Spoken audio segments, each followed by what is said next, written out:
Está começando o Maré Alta, o podcast da Baixada que faz análise crítica e debate os fatos e notícias que pegam para geral.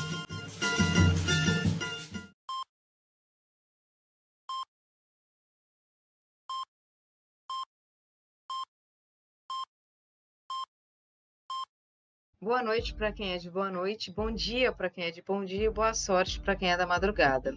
Segundo programa do podcast Maré Alta está no ar. Aqui na apresentação eu, Patrícia Camargo, produtora cultural e cervejeira. Estamos gravando no dia 20 de outubro, numa terça-feira, na Baixada Santista. Hoje estamos aqui com o mesmo time da semana passada. O Ricardo Rugai, que é professor de História da Rede Pública e cervejeiro. Boa noite, Rugai. Boa noite. O Bruno Messias, que é professor de História na Rede Pública e militante político sindical. E aí, Bruno? Boa noite, família. Boa noite, senhoras e senhores. E o Fernando Figueira, que é psicólogo e servidor público na Rede de Saúde e também vai aproveitar e apresentar para a gente o álbum que vai ficar aqui de fundo durante a nossa conversa e no intervalo também vai rolar uma música. E aí, Fernando? E aí, gente, beleza?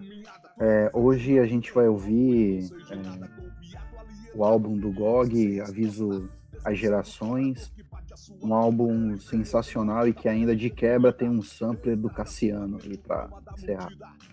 Antes de falar quais serão os assuntos que abordaremos aqui, eu quero destacar uma notícia que eu posso dizer é uma notícia boa. Em meio a um cenário de militarização e de muito ceticismo quanto às reações em relação aos resultados eleitorais, nós tivemos a vitória da esquerda, onde Luiz Arce, do Partido Movimento ao Socialismo na Bolívia, foi eleito presidente. Enquanto isso, aqui no Brasil, a fome se alastra, o desemprego bate recorde e o auxílio vai minguando, e o renda cidadã parece que não vai sair. Bom, por conta disso, a gente decidiu aqui no Maré Alta tratar de dois temas. O primeiro bloco, a gente vai falar justamente da fome, do desemprego, da redução do auxílio emergencial. E no segundo, a gente vai tratar sobre violência. Para aquecer aqui a nossa conversa, eu vou ler uma manchete que saiu no G1, na coluna de economia, no dia 17, onde diz: fome no Brasil. Em 5 anos, cresce em 3 milhões o número de pessoas em situação de insegurança alimentar grave, diz o IBGE. Cerca de 10,3 milhões de brasileiros vivem em lares nessa situação. Percentual de domicílios com alimentação satisfatória atinge patamar mínimo em 15 anos. E esses dados do IBGE, gente, ele foi feito entre junho de 2017 e julho de 2018. Isso daqui foi antes da pandemia, né? Então a gente aqui vai tratar de dados e vai conversar um pouquinho sobre o que deve estar acontecendo agora. Eu vou chamar para conversar com vocês primeiro o Ricardo Rugai, que ele vai aí falar um pouquinho sobre isso, depois o Fernando e o Bruno encerram com a opinião dele. Pois é, gente. Boa noite para todo mundo. Só trago más notícias. Devo avisar que o programa hoje é paulada, né? Nós começamos com fome e vamos terminar com violência. Bom, o que eu tenho para dizer relacionado à fome, né, diz respeito mais a um mito, que é o mito do Brasil potência agrícola, o mito do Brasil que é agro, né? E debater esse mito é um jeito de explicar por que tem fome nesse país, por que tem inflação de alimentos nesse país, como já teve o arroz, o óleo de cozinha e vários outros, né? Então, a primeira coisa que é importante pensar é o seguinte: o Departamento de Agricultura dos Estados Unidos, utilizando critérios, né, que é o chamado de alimento base, só classifica 3 alimentos no mundo como alimentos base, ou seja, alimentos que servem de carboidrato base para um povo, para uma civilização, da onde os trabalhadores retiram energia para suas vidas e para o trabalho. Arroz, trigo e milho. Poderia ter a mandioca no Brasil se a gente tivesse investido mais na mandioca, lembrando da Dilma, hein? Mas não, só 3 contam no mundo. Isso não é novo, né? Desde o Adam Smith, o Marx, os economistas, o historiador Fernando Brodel, eles avaliam as civilizações baseadas no carboidrato básico. E são só 3. Não tem soja aí. Por que não tem soja? Porque soja não é alimento humano em lugar nenhum do mundo. 80% da soja do mundo é farelo para ração animal, gado. Os outros 20% da soja do mundo se transformam em 18% óleo de soja e 2 a 3% em alimentos processados veganos.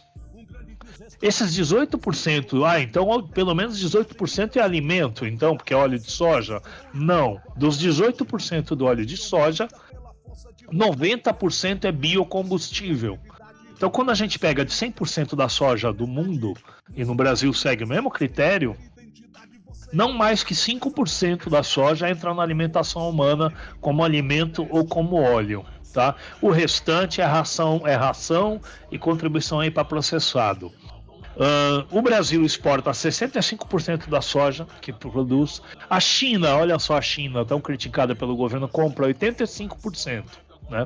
Então esse é o quadro. Se a soja é o que mais cresce na agricultura brasileira, responsável por queimadas e tudo, o que acontece? Não sobra espaço no Brasil para a produção de arroz, de trigo e de milho. Não por acaso, na agricultura mundial, quando a gente pega os 3 alimentos base, a China produz 20% do alimento do mundo, desses 3, né? Os Estados Unidos 18%, a União Europeia 11%, a Índia 9,5%, a Rússia 4,8%. Só aí aparece o Brasil, que tem mais terra agricultável do que Rússia, Índia, União Europeia e até mesmo os Estados Unidos. Né? A Argentina tem 2,64%, com 1/3 do território do Brasil. Né? Em arroz, o Brasil só produz 1,44%. Então o Brasil produz pouco alimento e o que produz é para o mercado externo. Resultado, a gente tem pouquíssimo estoque, tem alimento caro no nosso país. Né? Isso tem muito a ver com as condições econômicas do povo brasileiro. Né? Então, relativamente, o custo da força de trabalho é alto, porque o preço do alimento, como tem pouco alimento, o custo do alimento relativamente é alto para o trabalhador brasileiro. Né? E aí a Patrícia citou um índice que é apavorante, que é 14% de desemprego. Né? 14% é um recorde, né, para os números do IBGE. Se eu não me engano, desde o final dos anos 90 a gente não bate nesse número, tá? Talvez nunca tenhamos batido. Mas mais assustador do que os 14% é perceber o seguinte, né? Eu fui destrinchar no site do IBGE e gastei uma onda com isso, que não é mole pegar aquelas tabelinhas deles e destrinchar, né? A população brasileira tem 211 milhões de habitantes, né? Eles classificam todo mundo que tem mais de 14 anos, olha só, hein, por isso que o jovem não é para fazer ensino médio. Já é classificado pelo IBGE quem tem mais de 14 como população em idade de trabalho. Temos 170 milhões de brasileiros e alguns milhares nessa. Desses 170 milhões, eles são divididos de 2 formas. Força de trabalho ocupada e fora da força de trabalho não ocupadas. Nós temos 97 milhões num lado, 73 milhões no outro lado. E aí, eu sei que sem olhar gráficos tudo fica um pouco mais difícil de acompanhar, mas assim, entre quem são os ocupados? Então quer dizer que 97 milhões estão ocupados, estão trabalhando? Não. Os ocupados se dividem em quem está trabalhando e quem está desempregado. Por que ele é considerado ocupado? Porque ele está procurando emprego. Então é como se dos 170 milhões tivesse 97 milhões interessados em trabalhar e 73 milhões desinteressados em trabalhar. Bom, é nesses 97 milhões que a gente tem, né, um número de 14 milhões de pessoas que vai dar os 14% de desempregados.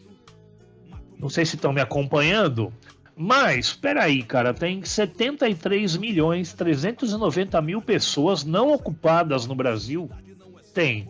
Quem são essas pessoas? Uma parte pode estar se dedicando só aos estudos, uma parte aposentado, etc. Mas o IBGE pergunta para essas pessoas, você está desocupado, mas você quer trabalhar?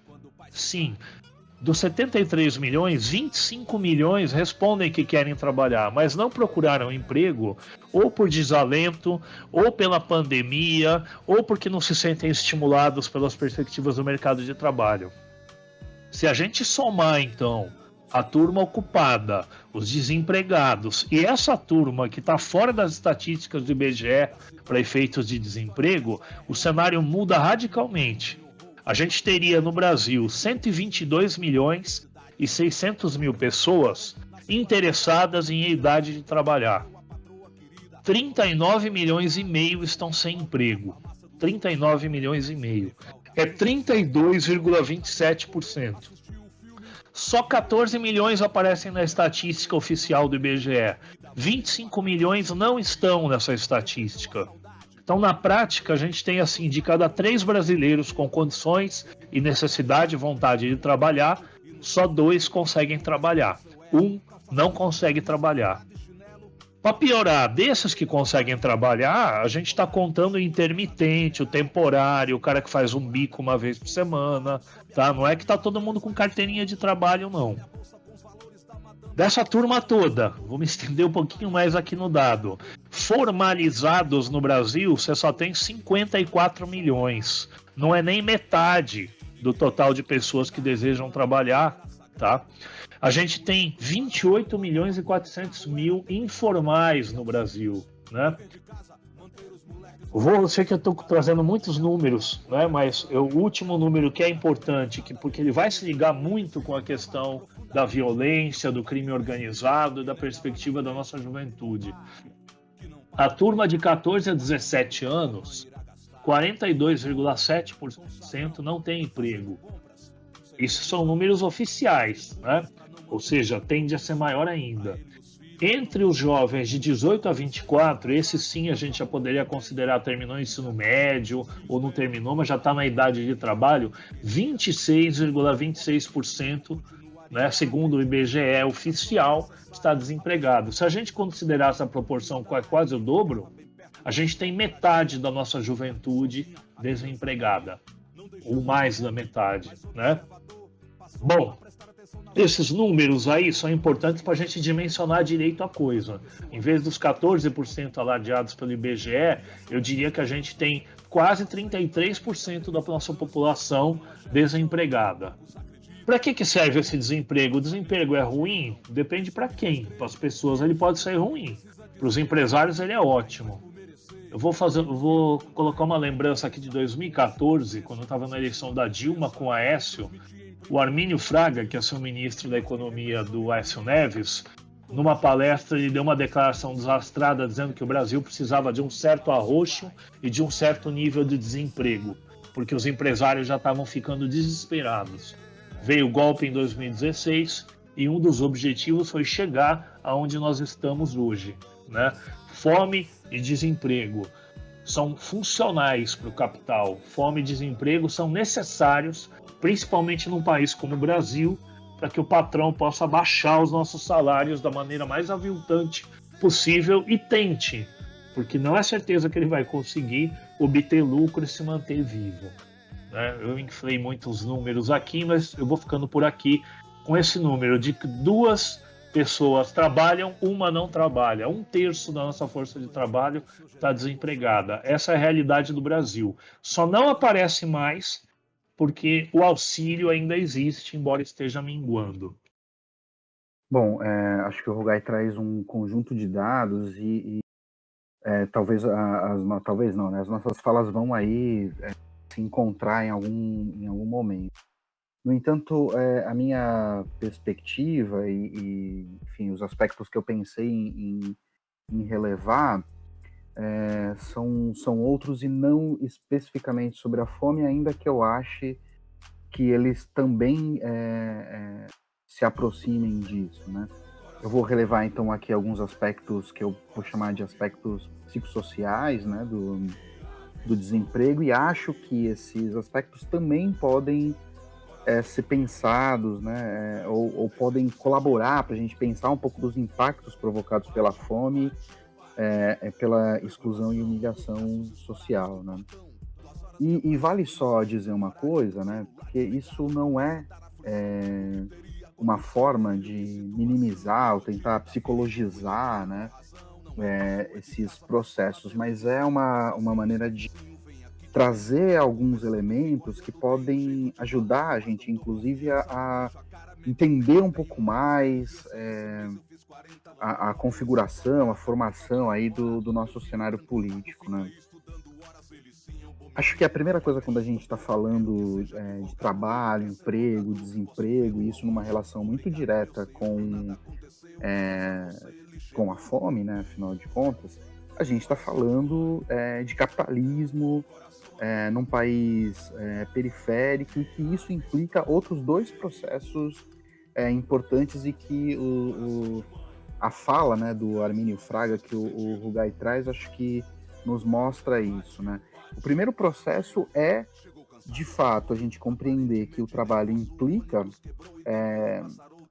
uma forma de exploração, e a segunda, que ele também implica uma maneira de sofrimento, de esgotamento. Bom, e aí com isso, a primeira coisa é que esses números que o Rugai traz e o desemprego que é vivido no cotidiano pode trazer, a primeira coisa que a gente vai lembrar é que uma taxa tão alta, né, de desempregos, e como eu disse, né, isso é vivido pelos trabalhadores no dia a dia, né, a gente vê os nossos vizinhos tentando fazer bico para ter alguma renda ou para complementar alguma renda, as pessoas que vão para o semáforo, vão lavar carro, vão, né, dar algum jeito. Mas a gente percebendo isso no cotidiano, isso aumenta a insegurança e o medo de perder o emprego para aqueles que ainda têm, né? Entre os três, os dois que ainda têm o emprego, neles aumenta essa taxa de insegurança e também o medo da perda, como eu disse, né?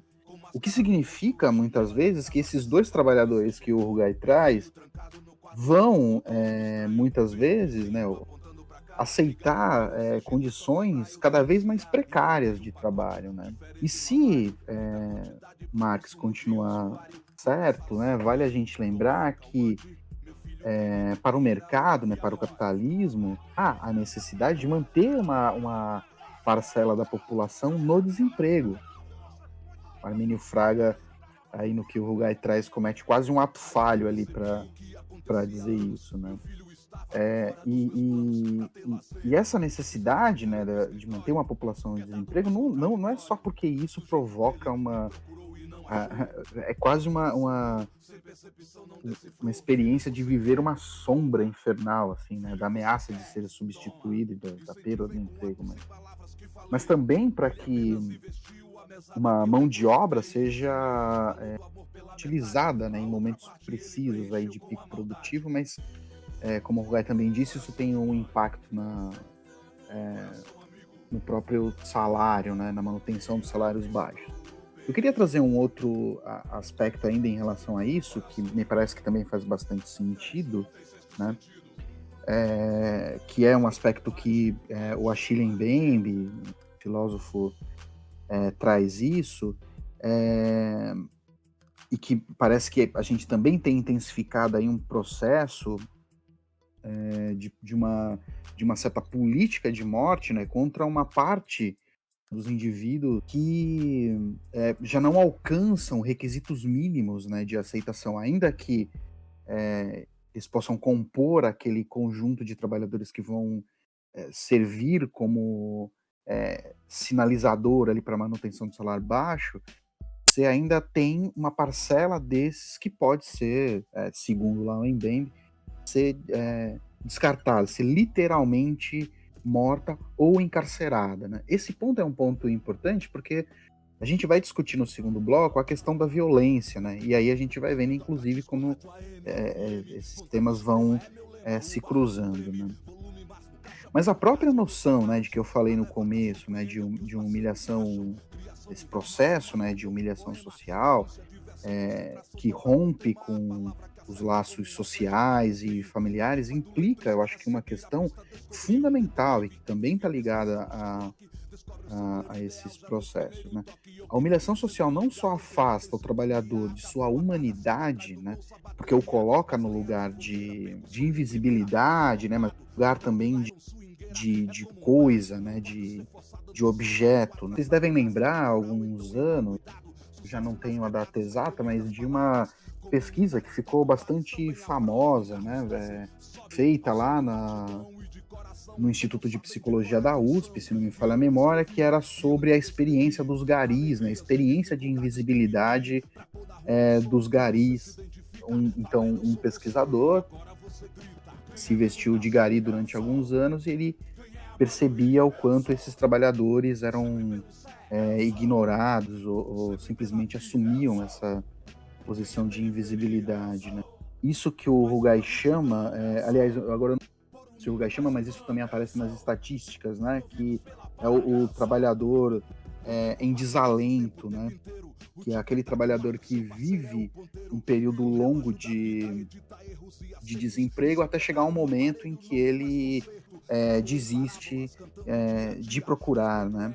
Então, de um lado, a gente tem um conjunto de trabalhadores precarizados, ameaçados pelo desemprego, e de outro, um conjunto de trabalhadores sem emprego, que experimentam diversas formas de conseguir algum dinheiro para viver minimamente, e que muitas vezes nessa busca e nessas experiências vão aderir a alguns discursos ou alguma racionalidade que justifica e aprofunda, né, essa perspectiva da exclusão.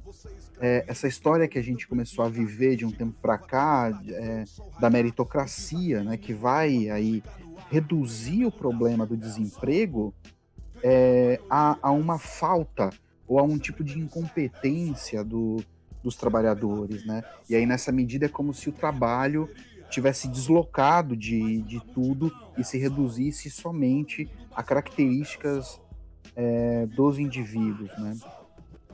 Eu disse que eu ia relevar alguns esses aspectos para falar como é que isso se encaixa num cenário político em que a gente também vê um sujeito que é abominável e que tem a sua popularidade aumentando. Bom, primeiro é que o desemprego é percebido, a grosso modo, como um tipo de erro político e não como um fator estrutural do capitalismo, né? Segundo é que essa perspectiva de um erro político leva as pessoas a acreditarem que basta um político de bom coração para tudo melhorar, né? Tudo vai ficar bem com um político de um pouco mais de boa vontade, de bom coração, né? Em terceiro lugar, dessa forma, né, a gente não consegue entender qual é o papel que o Bolsonaro exerce, né? Ele é um tipo de político servo, né? Necessário para o mercado, né? Talvez um sujeito tão abominável para o mercado, na perspectiva do mercado, fosse importante para justamente aprofundar os processos de desigualdade social que a gente tem vivido. Em quarto lugar, e eu não vou me estender muito além disso, gente, assim, em quarto lugar, parece que há uma compreensão, né? Quando a gente não considera esses aspectos estruturais na sociedade, parece que a gente vai levar a entender que o interesse do Estado coincide com o interesse do povo, o que me parece que também é um erro, né, de compreensão, né? Que, no final das contas, você acredita que que o interesse do Estado coincide com o povo, você acredita que basta ter bom coração para um político dar jeito, você não compreende que se trata de um aspecto estrutural de aprofundamento das desigualdades sociais. A quinta coisa que entra nesse cenário político é que, bom, para que as coisas funcionem, vale votar até mesmo no Bolsonaro. Sou Joe, né? Bom, a fita é o seguinte, eu vou procurar resumir aqui, já que o Rugai nos deu uma aula aí da parte mais econômica e o Fernando nos falou a respeito aí dos impactos disso, da forma como isso afeta a sociedade, né? Os segmentos da sociedade. Eu gostaria de vir com uma pontuação primeiramente mais jornalística. Agora vou surpreendê-los aqui falando em ombudsman. Não sei se você sabe o que é ombudsman. É uma palavra, salvo engano, sueca, né? O ombudsman, ele é mais ou menos uma espécie de ouvidoria de uma rádio ou de um programa, né? É uma relação ali com nossos ouvintes e tal. E aí o seguinte, a gente teve uma crítica muito da hora aí do Rafael, parceiro nosso, uma crítica aí sobre o fato da gente não pontuar a questão de classe e tal, e eu achei a crítica bem relevante e considerei. Só discordo um pouco do Rafael pelo seguinte, porque isso ficou mencionado nas entrelinhas, quando eu falei ali muito em neoliberalismo, entendeu? E talvez isso não tenha ficado muito bem verbalizado, mas eu entendi e eu gostaria de pontuar isso, né? Que tudo isso que a gente está falando, já que eu não fiz essa ressalva aí no episódio anterior, eu faço agora nesse episódio, que é o seguinte, tudo isso é um fenômeno da luta de classes, né? É um fenômeno da dominação de classes que é tão latente no Brasil. E, inclusive, o Fernando selecionou aí hoje um disco do GOG, e eu acho que é bastante emblemático usar um álbum do GOG, porque o GOG, ele aborda muito, né, esses temas aí do quanto as políticas neoliberais ali desde o início do século XX vem impactando em miséria social, né, para a classe trabalhadora, para o povo. Inclusive eu lembro de uma música dele que é muito foda, que é Assassinos Sociais, né? Tudo isso que a gente está vivendo no Brasil, né, na América Latina como um todo, no terceiro mundo, mas aqui no nosso caso especificamente no Brasil, me remete a essa música, né? Assassinos Sociais. E lembro também, hoje eu tô meio musical, então lembrei também aí de uma música dos Racionais, né?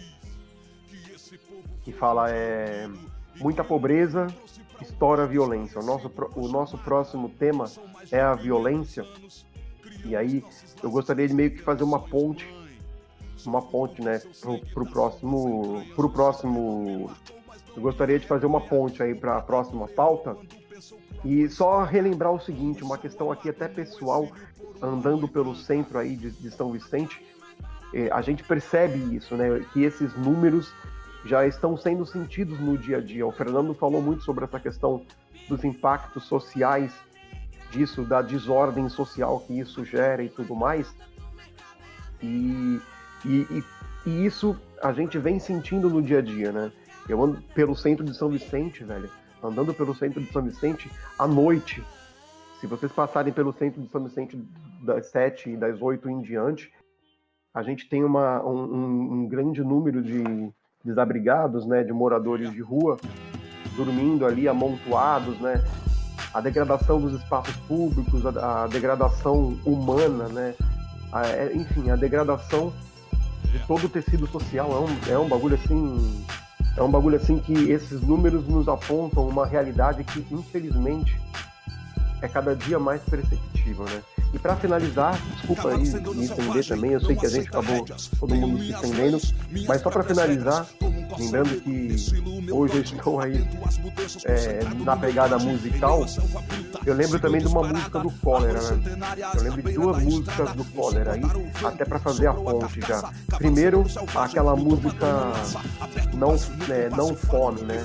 Essa música do Cólera, ela começa dizendo, né, não te quero não fome, né? Quem pode aguentar tanta inflação e já não dá para comprar nada pro café, nada pro almoço e nada para o jantar. Pão com pão passado não vai sustentar, é preciso nutrição pra gente pelo menos pensar, né? Que música do caralho, né, mano? Vai aí na mesma toada das músicas do GOG, da crítica social e da análise da degradação social provocada aí pela concentração de renda e pela desigualdade social tão característica do terceiro mundo. E a outra música do Cólera, aí agora sim, começo fazendo a ponte, é uma música que faz uma pergunta uma pergunta bem sensível e bem direta, né? Que é qual violência é pior? Qual violência é pior? E a realidade do terceiro mundo, do Brasil hoje em dia é essa, né? A gente tem que escolher qual violência é pior. Então, já meio que fazendo a ponte aí pro próximo tema, jogando essa pergunta aí de outra banda foda, outro nome aí da música brasileira muito foda, que é o Cólera, né? Qual violência é pior? Isso, a gente encerra o primeiro bloco e como o Bruno fechou aí pra gente lembrando, no segundo bloco a gente vai falar sobre violência. O patrão está sempre obediente, resta só o corpo do que era antigamente. Já frequentou o Aras, tinha pedigree, hoje puxa carroça pra aqui e pra ali. Anos de trabalho, sempre dedicado, doente, velho, cego, ele foi sacrificado. Avante, marchadores de todas chapadas, afastem-se das baias, ocupem suas raias. O maior tesouro, o bom cavalo sabe, nunca venda nem empreste a sua liberdade. Cavalo sentando selvagem, não aceita rédea. Tenho minhas leis, minhas próprias regras. Cavalo sentando selvagem, não aceita rédea. Nortistas nordestinos rasgam caminho de pedra. Cavalo sentando selvagem, não aceita rédea. Tenho minhas leis, minhas próprias regras. Cavalo sentando selvagem, não aceita regras. Nortistas nordestinos rasgam caminho de pedras.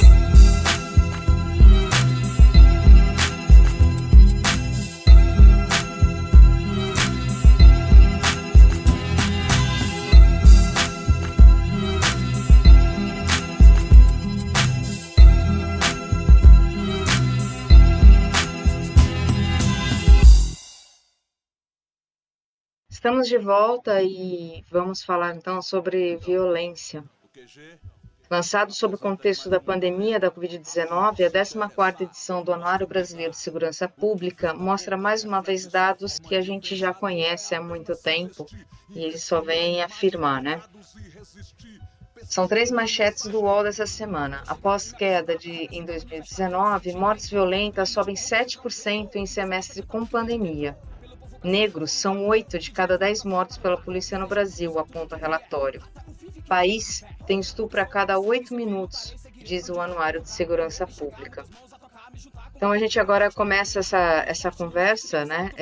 Vou chamar primeiro o Fernando para falar com a gente, depois o Bruno coloca a opinião dele e o Ricardo fecha. Fernando. Bom, gente, acho que o relatório traz dados importantes, né? Vou retomar aqui alguns deles, porque acho que eles vão dando corpo aí, né? Para isso que a Patrícia acabou de dizer, né? Que parte dessa escalada de violência, que inclusive leva alguns pesquisadores a chamar, né? No Brasil, como uma guerra de baixa intensidade, né? Mas eu vou retomar alguns desses dados para isso que a gente conhece ter um pouco mais de, talvez, corpo aí, né? O primeiro dado que é importante e que já é assustador é que de cada 10 mortos, 8 são negros. 99% são homens e 79% são negros. A faixa etária dos homens negros, então, que morrem, 74% é entre 15 e 29 anos. Para cada policial morto, 37 pessoas são mortas. A gente tem um aumento, então, de 2013, de 2.212 casos para 2019, 6.357. Quer dizer, a gente está vendo uma escalada, né? Ao mesmo tempo, a gente também tem um aumento da população carcerária, né? O mesmo relatório também traz o aumento da população carcerária, que hoje soma 66,7% da população negra. Onde, para mim, esses dados estão... né, o que esses dados me fazem pensar? Bom, a gente podia elencar aqui um conjunto de ações desastrosas da polícia que acabou em morte, né? Então, vocês vão lembrar da saída lá do baile de Paraisópolis e os jovens mortos, né? Em razão da ação policial. mas eu gostaria de lembrar de algo da Baixada, né? E a gente tem uma escalada há muito tempo, a gente vai lembrar dos crimes de maio, né?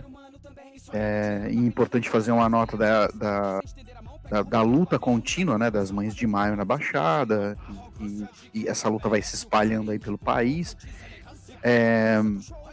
Mas a gente também teve um outro conjunto de crimes, né, da polícia que vão acontecendo nos morros, na Zona Noroeste, e aquele que eu queria lembrar era um que aconteceu no morro, né, entre a Nova Sintra e o São Bento, em que os garotos foram parados, né, pela polícia e estavam sem documentos, e numa tentativa meio que de driblar ali, cortar caminho para não passar pelo bloqueio, a polícia meteu 80 e tantas balas e matou pelo menos 2 dos rapazes lá, dos meninos lá no morro. Por que esse dado, por que essas experiências são importantes?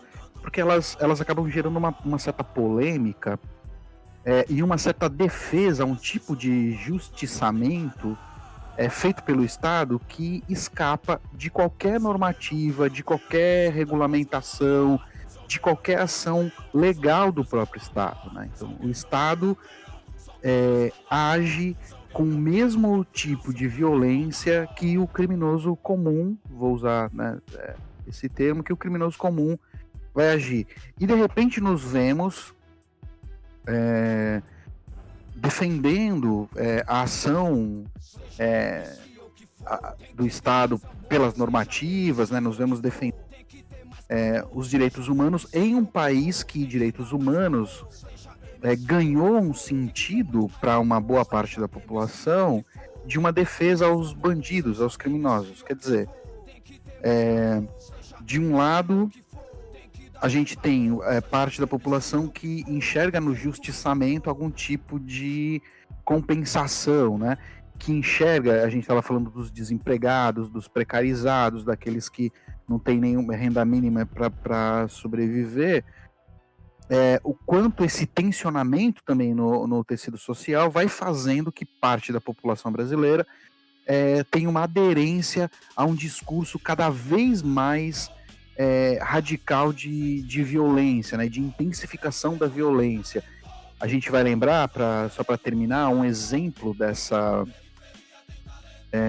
aderência ao justiçamento e até de uma certa permissividade que isso vai encontrando no nosso cotidiano, que é a dancinha do cancelamento do CPF, que um apresentador de televisão desses programas bizarros da tarde, junto com os filhos de Bolsonaro, fizeram, celebrando o cancelamento, né, eles chamam desta forma, o cancelamento do CPF de um jovem morto.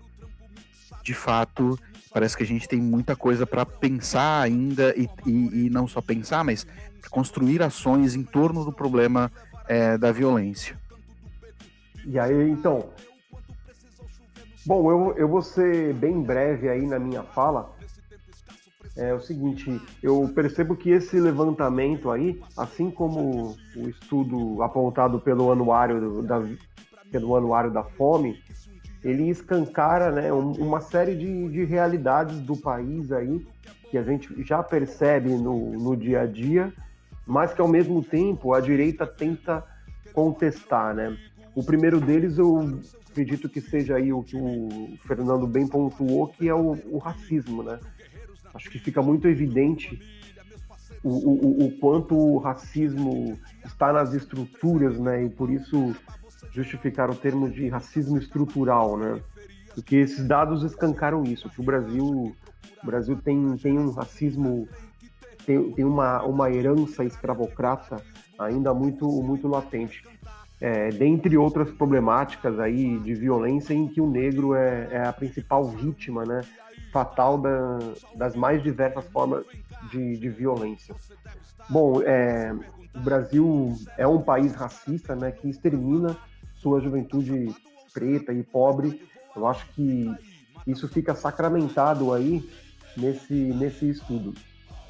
Outro fator social é que esse levantamento escancara que o Brasil é um país feminicida, né? A gente vê até uma ridicularização da Lei Maria da Penha, mas a gente percebe o quanto esse crime do feminicídio, né, tornar e tipificar isso penalmente foi, embora não tenha erradicado esses números, pelo menos já reduziu, né? Pelo menos criou uma cultura de combate e de tipificação penal. Então, mas assim, ainda assim somos um país extremamente feminicida, né? Os números de mulheres mortas que nos apontam aí nesse estudo são assim alarmantes. Outro ponto também que eu acho que fica evidente e incontestável aí com esse estudo é a questão da cultura do estupro, né? A gente está vivendo aí um momento em que tem se discutido muito isso por conta do caso do Robinho, e eu acho que eu percebo que esse estudo aí nos aponta isso, que cada vez mais a cultura do estupro está se legitimando, né, no Brasil. Então, enfim, eu acho que esse estudo aí, ele endossa uma série de lutas de movimentos sociais aí que a direita insiste em questionar, né, uma série de pautas que a gente sempre está discutindo porque é necessário, porque é urgente, e que a direita tenta sempre jogar lá para o campo das narrativas, sem oferecer qualquer tipo de argumento. Eu finalizo com essa fala. Beleza, Bruno. Tô aqui pensando, né, cara? Na primeira parte a gente se estendeu um pouco mais e acho que até a gente escolheu a ordem dos blocos nessa sequência, né? A gente falou de fome, a gente falou de desemprego, né? Não conseguimos entrar muito na redução do auxílio, né? Que esconde muito do desemprego, mas que vai parar de esconder muito brevemente, né? E aí, enquanto vocês estavam falando dos índices de violência, a gente falou de fome, né? De tudo. Tem uma frase que sempre falam que é quem tem fome tem pressa, né? E a fome, não é que a fome necessariamente, diretamente, mecanicamente gera a violência ou gera o crime, mas certamente ela coloca pessoas numa situação de vulnerabilidade, onde essa pessoa precisa obter renda para viver, para comer, né? E quem já ficou perto de passar fome, ou mesmo que nunca tenha passado fome crônica socialmente, tenha ficado com alguma privação de comida durante longas horas, sabe o estado emocional estado mental e emocional em que a pessoa vai ficando, além do estado físico, né? Pense você em tomar decisões, né? Pense você no desespero que a pessoa entra quando está nessa situação, e quando chega uma proposta de se associar de alguma forma a alguma atividade criminosa, como a pessoa está suscetível. É quase uma concorrência desleal para uma mãe, para um pai de família, né? Ter que segurar um filho diante de uma oportunidade de se engajar em alguma atividade criminosa numa sociedade que não oferece para ele nenhuma possibilidade e que na casa dele está um índice de desemprego gigantesco e a família passando fome, né? Eu lembrei, o Bruno falou que tá musical hoje, eu lembrei de uma música do João Bosco que chama Ronco da Cuíca, né? E que a cuíca é muito associada ao estômago, né? E que tem um verso que diz assim: a raiva dá pra parar pra interromper, a fome não dá pra interromper, a raiva e a fome é coisa dos homens, a fome tem que ter raiva pra interromper, a raiva é a fome de interromper, a fome e a raiva é coisa dos homens. Então, eu acho que os versos deles são ótimos para essa situação, né? A gente tem um abismo social se aprofundando, né? Quanto mais aumenta a desigualdade, mais aumenta o abismo social, mais pessoas estão em situações de vulnerabilidade, né? Mais o ódio social vai se acumulando, mais o medo vai se acumulando. Esse medo pode ser real ou ele pode ser estimulado por esses programas de Siqueiras da vida aí, como o Fernando colocou, incrível como esse nome Siqueira ficou associado à tranqueira, né? Embargador da praia, a esse fulano escroto aí do programa, né? E aí, o que é que tá acontecendo? O Bolsonaro é como se representasse um setor que sabe muito bem a que veio, né? Veio para promover uma desgraceira social sem tamanho, reformas da Previdência, reforma administrativa, desemprego, fome, né? E diante do medo gerado por esse abismo social, a população se arma, né? A população vai se armar, ou melhor, a elite que tem grana para comprar arma nesse país vai se armar contra o povo, né?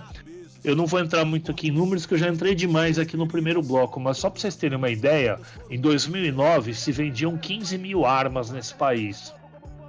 No ano passado se venderam 94 mil armas. Só em 2020, no primeiro semestre, nós já vendemos 74 mil armas nesse país. 62% para cidadãos, 23% para órgãos públicos e militares e 11% para servidores. Isso eu estou falando só pela mão da Polícia Federal, pela mão do Exército, que vai para polícia, bombeiros, forças armadas, mas também para colecionadores, atiradores e caçadores, né? Vamos lembrar que os clubes de caçadores são a base da Ku Klux Klan americana, né? A gente nem tem contabilizado. Então, o bolsonarismo não tem só as milícias do Rio de Janeiro. O bolsonarismo está armando seus simpatizantes, né? Diante do abismo social que o Brasil tá se enfiando, né? Eu paro por aqui nesse momento.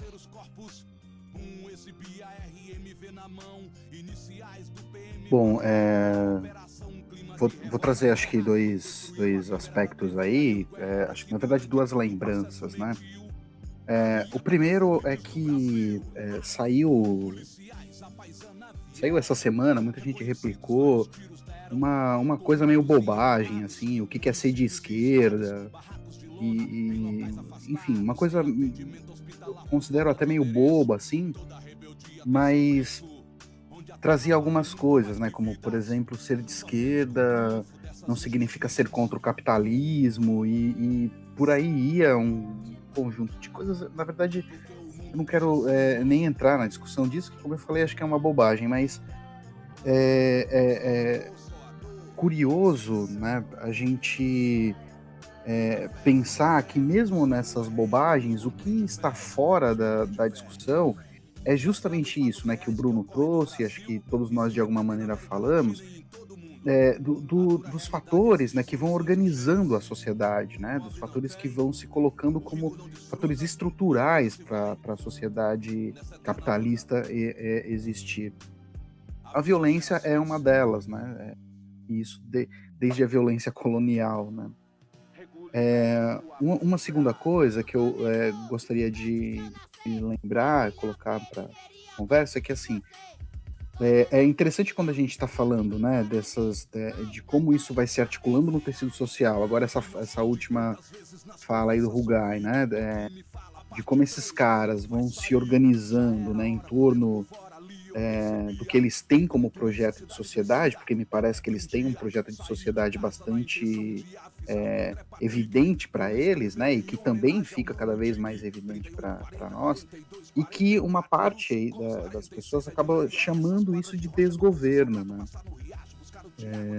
Também não quero entrar muito nesse mérito, mas a gente percebe que desgoverno, a gente tem a ideia de que parece que tudo vai para qualquer lado, tudo meio desgovernado, e não, porque as ações do Bolsonaro, e acho que nem o Temer era tão abominável quanto, ainda que também fosse, né, um sujeito sem dúvida alguma repugnante, mas o Bolsonaro consegue ser o sujeito repugnante que o mercado precisava neste momento para fazer avançar, né, tudo isso que a gente está dizendo. Então não se trata de desgoverno, se trata exatamente de um projeto de sociedade. Um último ponto, e aí eu encerro, gente, que vocês também vão lembrar, e que os ouvintes também vão lembrar, de falas que a gente teve muito recentemente, assim, né, de representantes da Polícia Militar, mas de falas que também correm na boca, né, do alto escalão do governo, e não só do governo federal, mas o Dória é um outro sujeito repugnante, né, mas é um sujeito repugnante de pullover, né, que são falas do tipo, bom, a polícia nos bairros nobres de tal maneira, enquanto nas zonas periféricas ela age de uma forma diferente. Isso, né, para quem não conhece a periferia, para quem não sabe qual é que significa o seguinte: nas zonas de poder, onde as pessoas que moram lá são mais privilegiadas, a abordagem policial é toda simpática, tranquila. Por isso que as pessoas vão para a classe média vai para as passeatas e quer tirar foto com a PM, né? Porque a PM para eles é bonzinho e faz parte daquela mentalidade do justiçamento. Na periferia a parada é outra. Na periferia você toma bicuda, você toma tapa na cara, os caras rasgam teu dinheiro, fala que tu é vagabundo, tu tem que sair da tua casa com a carteira de trabalho no bolso, porque os caras te dão enquadro, e se tu não tá com a carteira de trabalho, como é que tu vai provar que tu trampa? Os caras, quando falam essas falas, né, quando eles falam isso abertamente, sem nenhum tipo de pudor, eles estão, de alguma forma, colocando isso como parte do funcionamento da instituição. Ou seja, a gente tem aquilo que para nós é o absurdo, parece que eles encaram isso como um processo institucional perfeitamente normal.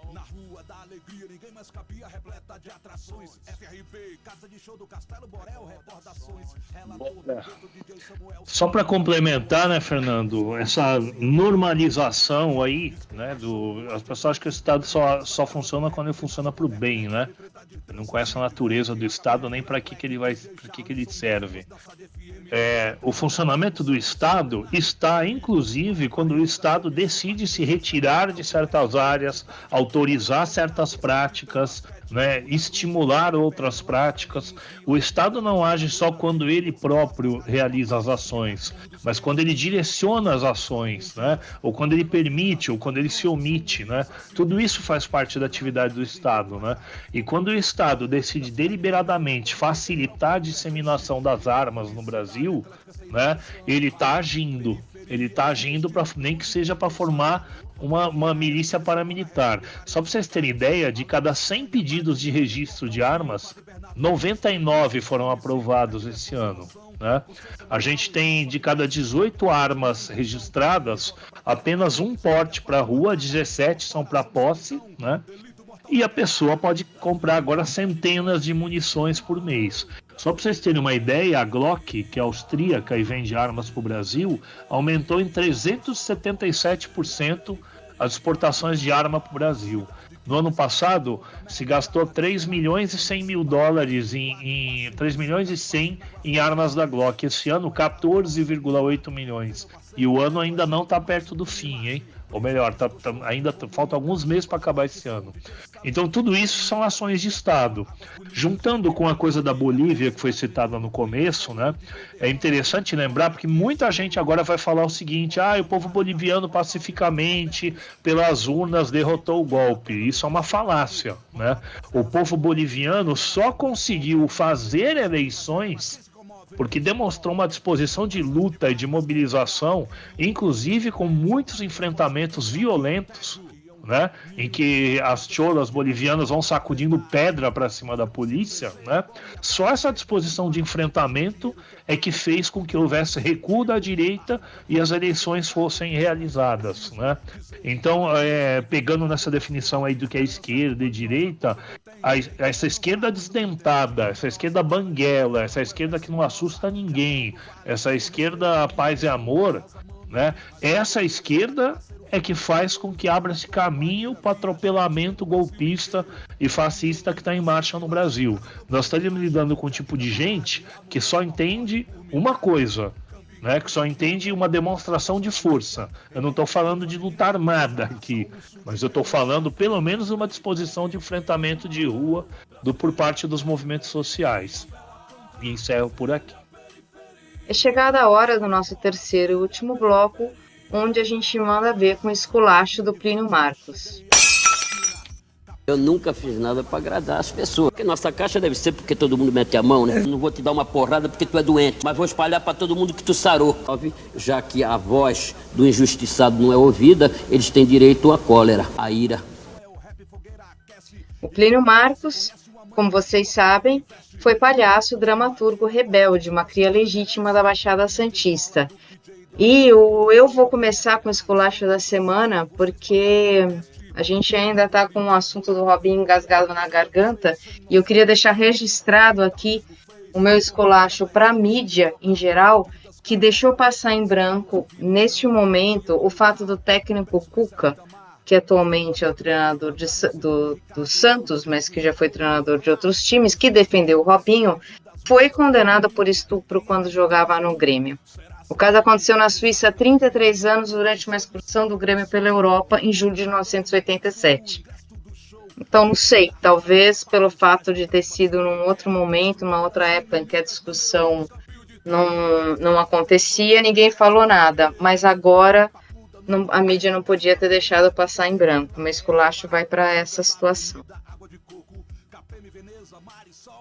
Bruno, para quem que você manda seu esculacho? Bom, o meu esculacho da semana, ele vai para um sujeito aí que também passou pano para um estuprador. No caso, o Robinho.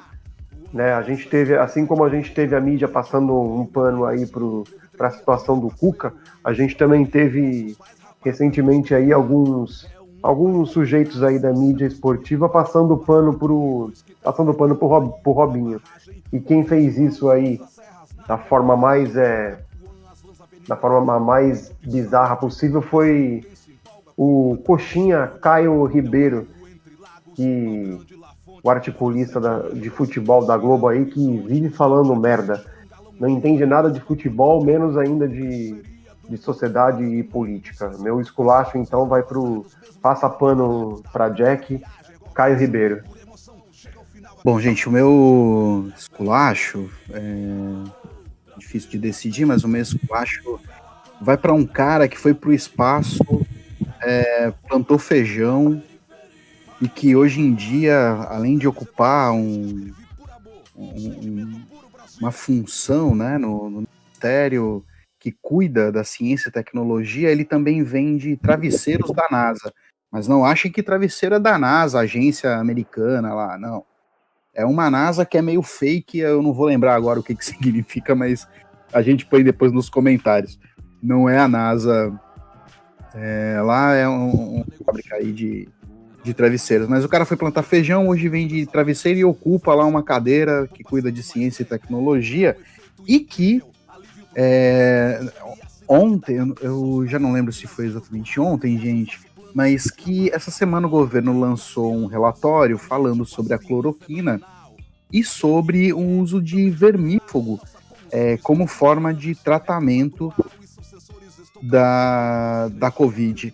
Bom, finalmente o governo lançou um relatório dizendo que a cloroquina não funciona e defendeu a ideia do vermífugo, mesmo que não tenha apresentado nenhum dado objetivo, nenhuma pesquisa, nenhum indício de que o vermífugo funciona. Somente a palavra do vendedor de travesseiro e plantador de feijão. Que pariu, difícil superar esse daí, né? Mas o meu esculacho vai mais ou menos no mesmo sentido do Fernando, porque tem a ver com negacionismo científico, né?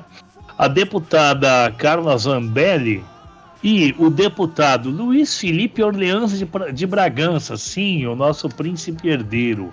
Ele é deputado, para quem não sabe, sustentado pelo Laudemir das Praias. Os dois protocolaram um projeto que torna crime o funcionário público que quiser submeter as pessoas à vacinação ou intervenção cirúrgica ou tratamento médico, ou seja, vão criminalizar a vacina no Brasil. O argumento até faria sentido, que ainda há falta de comprovação de eficácia das vacinas do coronavírus. Mas nós temos que esculachar isso aí, porque isso é parte de um movimento anti-vacina muito amplo, né, que começou com uma classe média riporonga descolada e foi apropriada pela direita ultra-individualista e neofascista na Europa inteira, nos Estados Unidos e no Brasil. Esse movimento está chegando. Então, Carla Zambelli e nosso príncipe herdeiro, né? O meu esculacho vai para essas duas pessoas aí, a campanha anti-vacina criminosa que eles estão fazendo no Brasil. Bom, obrigada a quem esteve conosco até agora. cuidem-se, estamos ainda em pandemia e semana que vem esperamos encontrá-los novamente. Somente onda. Somente onda. Somente onda. Somente onda. Alô, somente onda.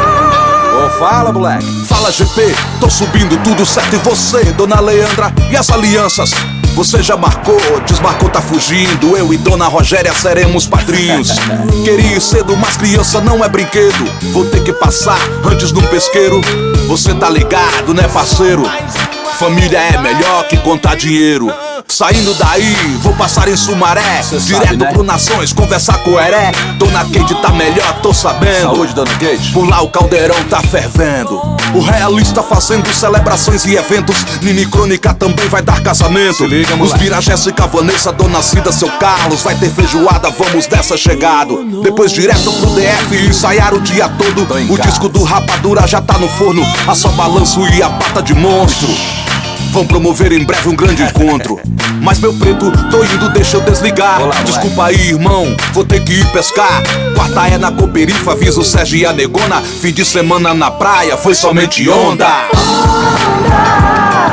Foi somente onda. Fim de semana especial. Foi somente onda. Foi somente onda. Então é isso, irmão. Curtir namorar não é crime, rapaz.